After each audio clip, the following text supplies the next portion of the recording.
Bom dia, pessoal. Sejam todos bem-vindos mais uma vez. Hoje nós estamos concluindo a nossa carta de Filipenses, uma carta que nós começamos em janeiro, no primeiro culto do nosso ano, e hoje nós estamos chegando à 15ª e última mensagem dessa série. Então, quem desejar pode encontrar todas as pregações no canal da Comunidade Horizonte, tanto no YouTube quanto no Spotify também. Para mim, pessoalmente, posso dizer que essa série tem dado um entendimento muito maior do que eu tinha antes, tanto da própria igreja de Filipos, quanto das instruções que Paulo deu a eles também. Então, aproveitem desse recurso, das mensagens que estão gravadas e disponibilizadas, e para vocês ouvirem, caso vocês tenham perdido alguma, e mesmo se ouviram todas, podem voltar e ouvir novamente para aprofundar no entendimento da palavra. Então, fazendo um breve resumo, mas bem breve mesmo, nós já vimos até aqui que Paulo está escrevendo essa carta da prisão, e mesmo na prisão, ele reconhece a soberania de Deus de usar aquela circunstância para que o nome de Cristo fosse anunciado, também lá onde ele estava preso. E a isso ele chama de progresso do Evangelho. E ao usar a palavra Evangelho, Paulo está falando das boas novas da salvação que nós temos em Cristo Jesus, que além do perdão dos pecados, além de nos trazer da morte para a vida e nos adotar na família de Deus, nós ganhamos também uma cidadania na pátria celestial. Nós vimos isso em Filipenses 3. E faz com que nós possamos ser livres para humildemente cuidarmos dos interesses dos outros e não só dos nossos, enquanto nós buscamos e praticamos a unidade que o Evangelho traz.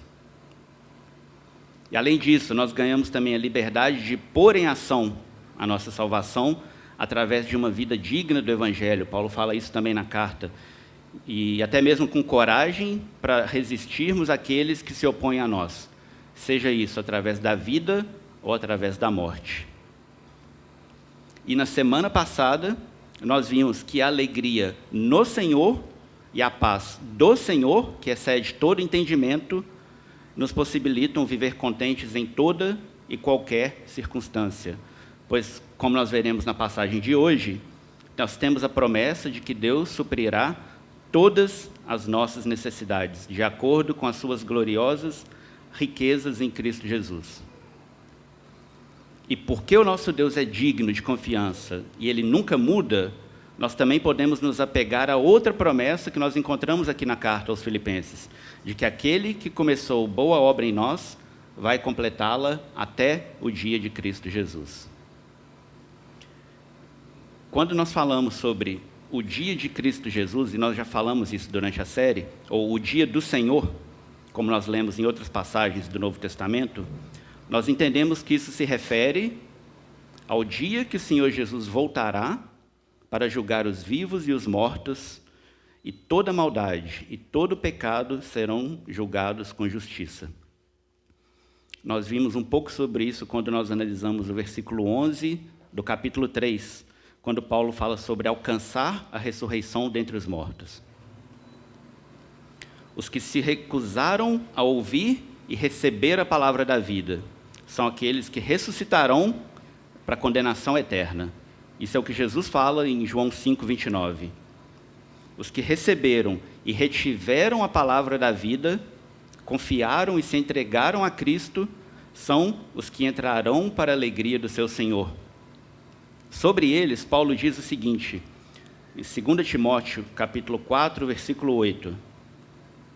Agora me está reservada a coroa da justiça, que o Senhor, justo juiz, me dará naquele dia, e não somente a mim, mas também a todos os que amam a sua vinda. Então, vamos olhar para a passagem de hoje, que é a conclusão da carta aos Filipenses, e tentar entender como que essa fala de Paulo em 2 Timóteo 4 sobre a coroa da justiça e amar a vinda do Senhor se relaciona com o desfecho da carta aos Filipenses. Então acompanhe comigo Filipenses capítulo 4. Hoje nós vamos do versículo 14 até o final, até o 23. Filipenses 4, de 14 ao 23. Apesar disso, vocês fizeram bem em participar de minhas tribulações. Como vocês sabem, filipenses, nos seus primeiros dias no Evangelho, quando parti da Macedônia, nenhuma igreja partilhou comigo no que se refere a dar e receber, exceto vocês. Pois, estando eu em Tessalônica, vocês me mandaram ajuda, não apenas uma vez, mas duas, quando tive necessidade. Não que eu esteja procurando ofertas, mas o que pode ser creditado na conta de vocês. Recebi tudo, e o que tenho é mais que suficiente. Estou amplamente suprido agora que recebi de Epafrodito os donativos que vocês enviaram. São uma oferta de aroma suave, um sacrifício aceitável e agradável a Deus. O meu Deus suprirá todas as necessidades de vocês, de acordo com as suas gloriosas riquezas em Cristo Jesus. A nosso Deus e Pai, seja a glória para todos sempre. Amém. Saúdem a todos os santos em Cristo Jesus. Os irmãos que estão comigo enviam saudações. Todos os santos lhes enviam saudações, especialmente os que estão no palácio de César. A graça do Senhor Jesus Cristo seja com o espírito de vocês. Amém. Vamos orar?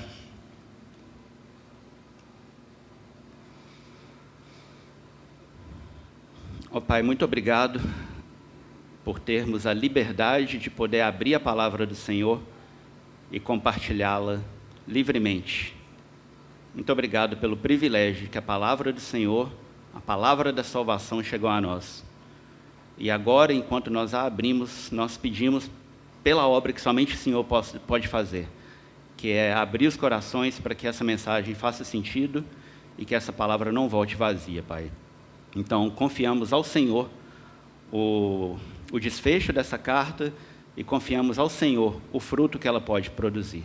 Então, oramos, Pai, como igreja, aguardando a presença e a ação do Senhor. Assim nós oramos, Deus, no nome de Jesus. Amém. Eu não sei se todo mundo percebe, mas um tema importante que nós vemos aqui nos versículos 14 até o 19 é o tema do dinheiro.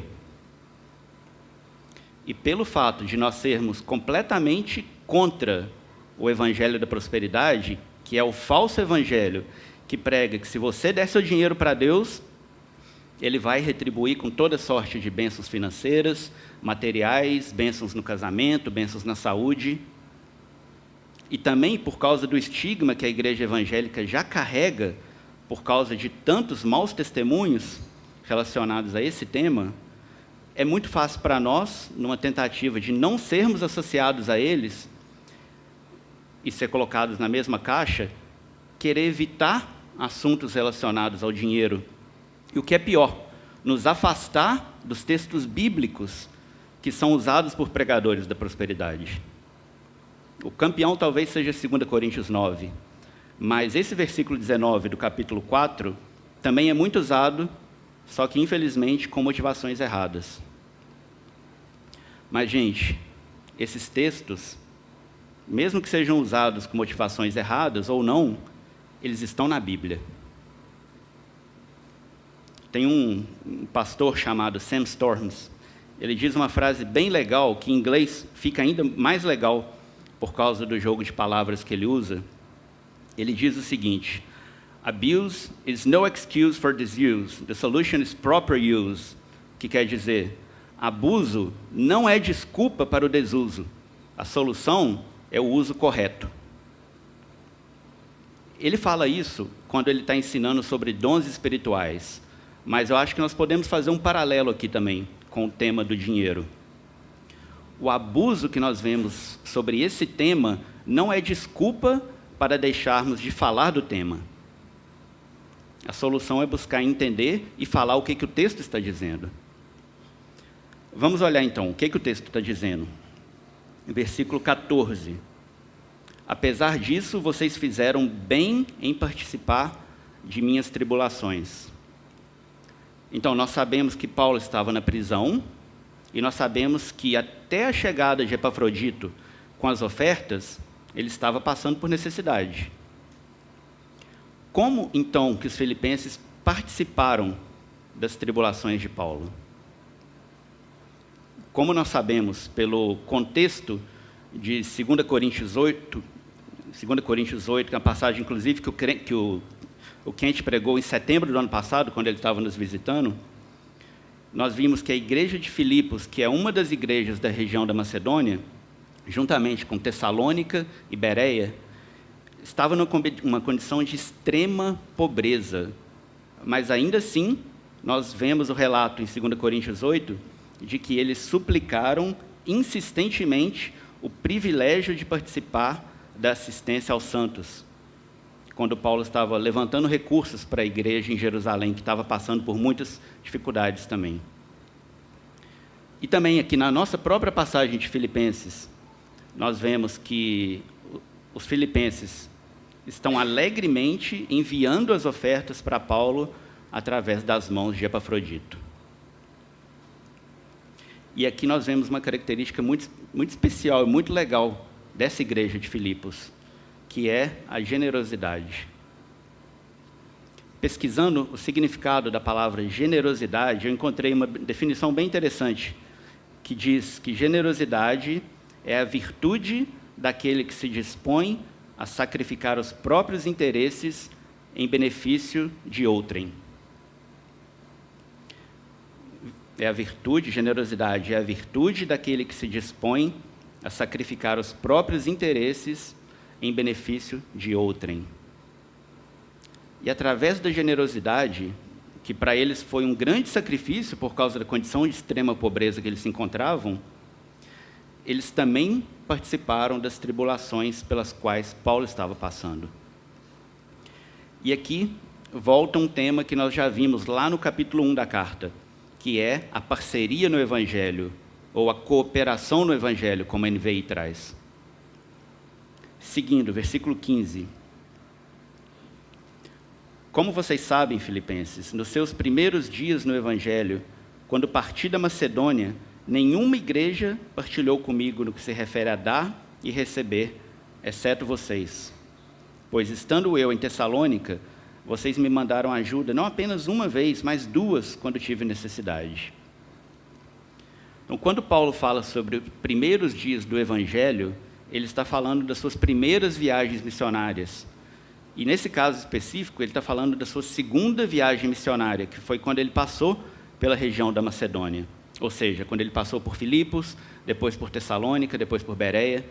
E nós podemos ler esse relato em Atos 16 e Atos 17. E lembrem-se que, poucos anos antes, Jesus já havia dado a instrução para os discípulos. Quem quiser acompanhar, Mateus 28, a partir do versículo 18. Mateus 28, 18. Foi-me dada toda a autoridade nos céus e na terra. Portanto, vão e façam discípulos de todas as nações, batizando-os em nome do Pai, e do Filho, e do Espírito Santo, ensinando-os a obedecer a tudo o que eu lhes ordenei. Era exatamente o que Paulo estava fazendo em suas viagens. E aqui Paulo cita exemplos de como os filipenses foram parceiros no Evangelho, tendo se sacrificado pela missão de Jesus que Paulo estava realizando.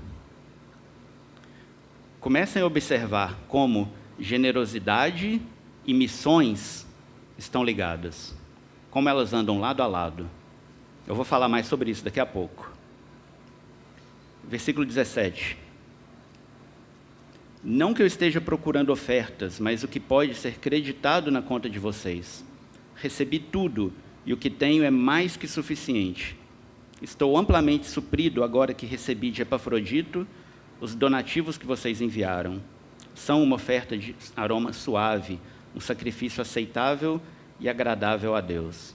O meu Deus suprirá todas as necessidades de vocês, de acordo com as suas gloriosas riquezas em Cristo Jesus. No versículo 17, a NVI deixou oculta uma palavra que a maioria das outras versões trazem, que é a palavra fruto. Seria assim: não que eu esteja procurando ofertas, mas o fruto que pode ser creditado na conta de vocês. Da mesma forma como nós vimos na semana passada, ao dizer que os filipenses fizeram bem em participar das tribulações dele através de ofertas, Paulo faz questão de deixar claro que essa não é a motivação principal dele. Ele se alegra com o fato de o ministério dele entre os filipenses estar dando frutos. E os frutos principais aqui não são a oferta em si. O fruto é o coração generoso e desejoso de participar da missão de Jesus através da vida de Paulo, ou seja, a parceria no Evangelho. Paulo conhecia muito bem as palavras que o próprio Jesus havia dito, como lemos em Atos 20, 35, de que há maior felicidade em dar do que em receber. Paulo se alegra ao ver a alegria dos filipenses em participar da obra de Deus. Tanto é que ele diz que ele busca o fruto que é creditado na conta dos filipenses e não é debitado da conta deles.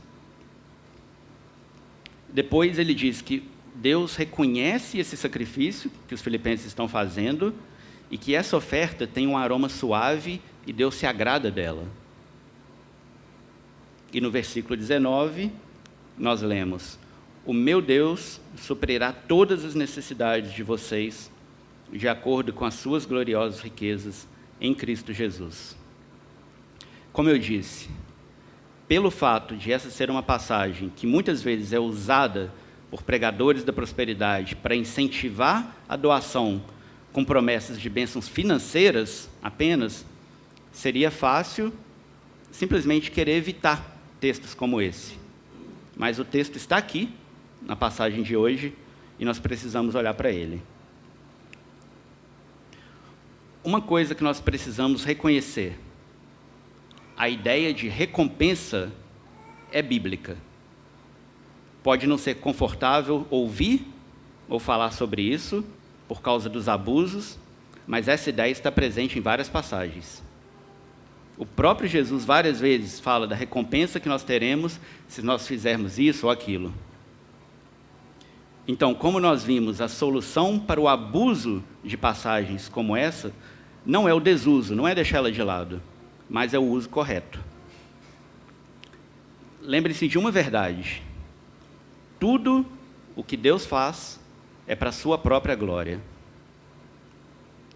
Pensando nisso, eu queria fazer um paralelo desse versículo 19 com Atos 1, versículo 8. Atos 1, versículo 8, nós ouvimos as seguintes palavras de Jesus: mas receberão poder quando o Espírito Santo descer sobre vocês, e serão minhas testemunhas em Jerusalém, em toda a Judéia e Samaria, e até os confins da terra. Jesus promete poder no contexto de missões e com o propósito de que nós sejamos testemunhas dele, ou seja, tudo para a glória dele. Da mesma forma, eu creio que quando Paulo diz: o meu Deus suprirá todas as necessidades de vocês, de acordo com as suas gloriosas riquezas em Cristo Jesus, o propósito é o mesmo, é a glória de Deus. E para que Deus seja glorificado, ele vai nos suprir com tudo aquilo que ele considera ser uma necessidade nossa, não o que nós mesmos consideramos como necessidade. E necessidade não é a mesma coisa do que desejo. Em nenhum momento é dito que a forma que ele vai nos suprir é apenas financeira ou material. E mesmo que fosse, isso estaria relacionado aos propósitos dele e não aos nossos. Estaria relacionado à missão dele e não à nossa própria missão. Pensando então nessa ideia de dinheiro, ofertas, generosidade, eu queria destacar 3 pontos para nós lembrarmos hoje de manhã. Primeiro ponto: nós precisamos reconhecer que tudo pertence a Deus. Tudo pertence a Deus. Paulo crê nisso e diz no versículo 19 que é dessa fonte que Deus vai suprir todas as necessidades dos filipenses. E essa fonte são as suas próprias gloriosas riquezas que estão em Cristo Jesus. E além de Paulo, outros autores inspirados por Deus declaram a mesma coisa em outras passagens nas Escrituras. Salmo 24, versículo 1. Do Senhor é a terra e tudo que nela existe, o mundo e os que nele vivem. Ageu 2, versículo 8. Tanto a prata quanto o ouro me pertencem, declara o Senhor dos Exércitos. 1 Crônicas 29, versículos 10 ao 14. Logo depois que o povo de Israel trouxe as ofertas para a construção do templo, Davi louvou o Senhor na presença de toda a assembleia, dizendo: Bendito sejas, ó Senhor, Deus de Israel, nosso Pai, de eternidade a eternidade.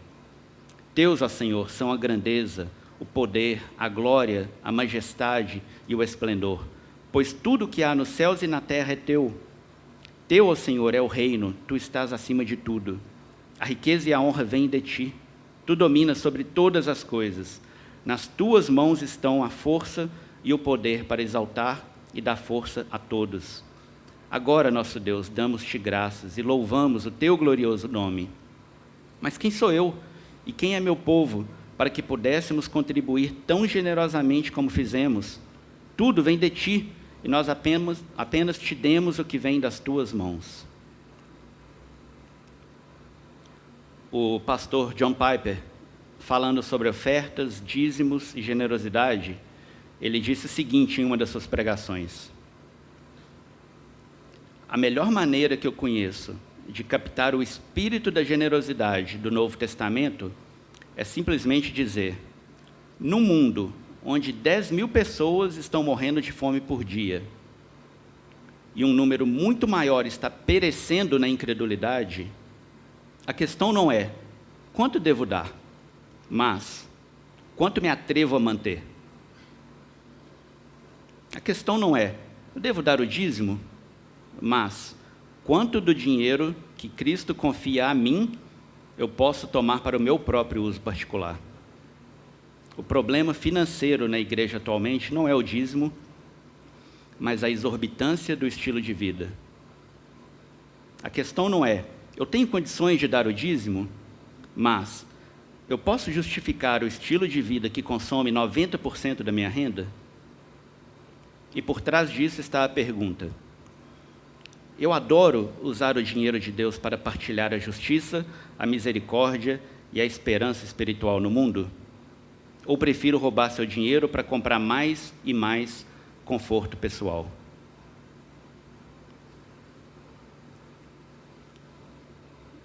Então, ao sermos generosos, estamos usando os recursos que Deus confiou a nós para a própria glória dele. Isso nos leva ao nosso segundo ponto. Na generosidade, nós acumulamos tesouros nos céus, não considerando apenas a perspectiva do presente, mas da eternidade. Na generosidade, acumulamos tesouros nos céus, não considerando apenas a perspectiva do presente, mas da eternidade. Mateus 6, versículo 19 a 21. Não acumulem para vocês tesouros na terra, onde a traça e a ferrugem destroem, e onde os ladrões arrombam e furtam. Mas acumulem para vocês tesouros nos céus, onde a traça e a ferrugem não destroem, e onde os ladrões não arrombam nem furtam. Pois onde estiver o seu tesouro, aí também estará o seu coração. E eu acredito que é sobre isso que Paulo está falando quando ele diz no versículo 17, que ele está procurando o fruto que pode ser creditado na conta dos filipenses. Em outras palavras, ele deseja que os filipenses acumulem tesouros nos céus, tesouros que durarão pela eternidade. No início, eu li a passagem de 2 Timóteo 4, versículo 8, e disse que nós tentaríamos ver como esse versículo se relaciona com o desfecho da carta. Diz assim, 2 Timóteo 4, 8, agora me está reservada a coroa da justiça, que o Senhor, justo juiz, me dará naquele dia, e não somente a mim, mas também a todos os que amam a sua vinda. A coroa da justiça é mais uma ilustração de tesouros nos céus, algo a ser desfrutado na eternidade. E Paulo diz que ela está reservada a todos os que amam a vinda do Senhor. Então, CH, será que nós temos vivido de maneira a revelar que nós amamos a vinda do Senhor? Jesus disse que essa vinda dele está condicionada a uma coisa. Mateus 24:14, ele diz: e este evangelho do reino será pregado em todo o mundo como testemunho a todas as nações, e então virá o fim. Você ama a vinda do Senhor? Seu coração está engajado e aguardando ansiosamente a vinda do Senhor? Então o seu tesouro tem que estar na obra dele pelo mundo. Não tem outro jeito. Uma diferença entre o povo de Deus no Antigo Testamento e no Novo Testamento é que no Novo Testamento a igreja é missionária. No Antigo Testamento o povo ia até determinado local onde ficava o templo para adorar a Deus. No Novo Testamento nós, a igreja, somos o templo do Espírito Santo.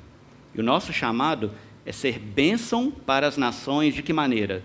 Indo e pregando as boas novas do Evangelho do Reino, com palavras e serviços de amor, onde há necessidade material e espiritual. Deus tem poder para fazer isso tudo sem a nossa participação. Mas foi o plano dele escolher a igreja para fazer isso. E isso envolve o uso do nosso dinheiro. O Pedro, ele gosta muito de compartilhar uma frase que ele ouviu uma vez numa conferência de missões que ele participou, numa igreja que é parceira do ministério dele, da PRI, e a frase é a seguinte: uma igreja viva é uma igreja que doa. Ou seja, investir no reino é investir em vidas. Os filipenses quiseram participar da missão de Paulo e com sacrifício, mas com alegria, eles foram parceiros dele nessa missão. Eu mencionei que tudo o que Deus faz é para a sua própria glória. Citando o John Piper de novo, ele tem a frase famosa que diz que missões existem porque não existe adoração. Missões existem para que o nosso Deus seja conhecido e adorado da maneira que é devida. Esse é o propósito das missões. E depois de ver alegremente o fruto na igreja de Filipos, Paulo responde com uma doxologia, que é uma adoração a Deus em resposta diante do que ele tinha acabado de dizer, que em última instância é o motivo pelo qual nós existimos. Paulo diz no versículo 20: a nosso Deus e Pai seja a glória para todos sempre.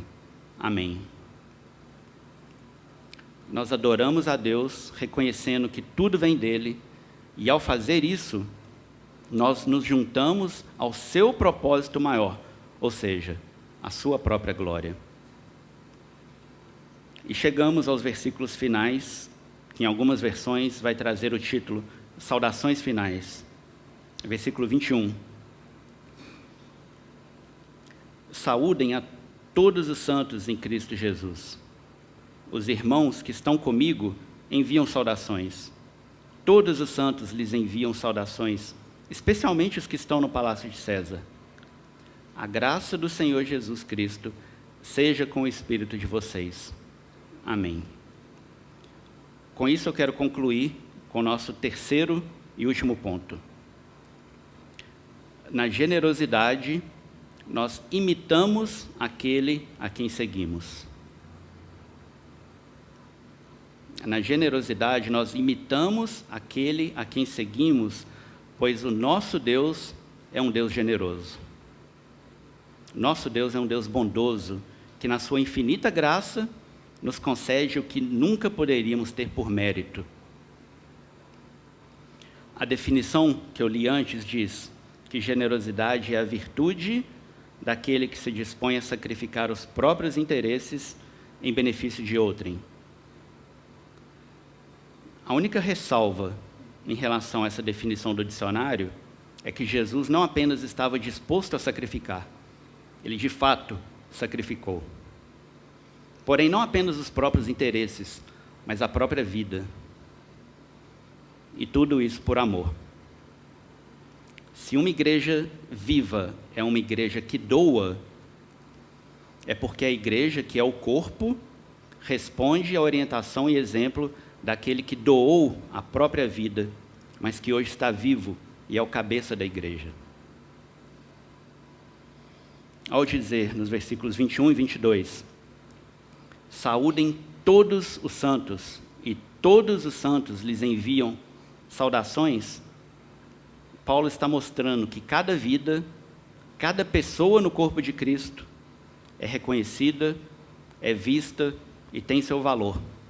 Afinal de contas, o custo foi o próprio sangue de Cristo, que foi derramado na cruz. Jesus disse em João 10, que das ovelhas que o Pai lhe confiou, nenhuma será arrancada de suas mãos. Cada uma delas importa. E é Ele quem sustenta cada uma delas e lhes dá a vida eterna. Essa é a missão de Jesus, essa é a missão de Paulo, essa é a missão da igreja, esse é o Evangelho e esse é o convite. Ouvir a voz do nosso bom pastor e segui-lo até a eternidade. E nessa jornada, enquanto ainda estamos no período de missões, aguardando ansiosamente a volta do Senhor, se tem uma coisa que nós precisamos, Paulo revela para nós, porque ele ouviu diretamente do Senhor Jesus, que era quando o Senhor Jesus lhe disse: a minha graça te basta. E Paulo se despede da igreja de Filipos, os abençoando com essa graça, essa própria graça que Jesus disse a ele que era o bastante, que era mais que suficiente, dizendo: a graça do Senhor Jesus seja com o espírito de vocês. Isso é verdade para os filipenses, isso é verdade para nós. Amém? Orem comigo.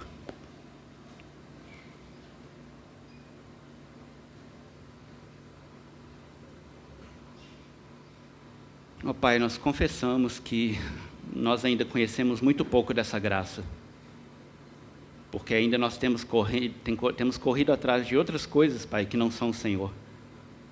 Então nós confessamos e pedimos perdão, Deus, pelas tantas vezes que o Senhor não tem sido o tesouro maior dos nossos corações.